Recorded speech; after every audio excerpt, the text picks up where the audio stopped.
Hey guys, this is Greg with Medical Muscle. I know it's been some time since I made my last video. A lot of things have been going on. So, just as some updates, I'm in my internal medicine rotation. This is my last core rotation before step 2. So man, I've been working hard.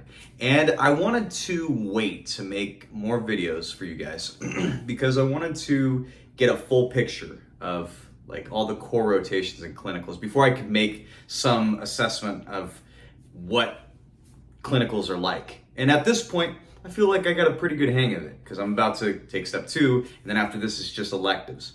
I'm going to tell you guys that this journey has been extremely tough. This is the hardest part I've ever experienced in my life and probably ever will. Well, no, once I go to residency, it's going to be even harder.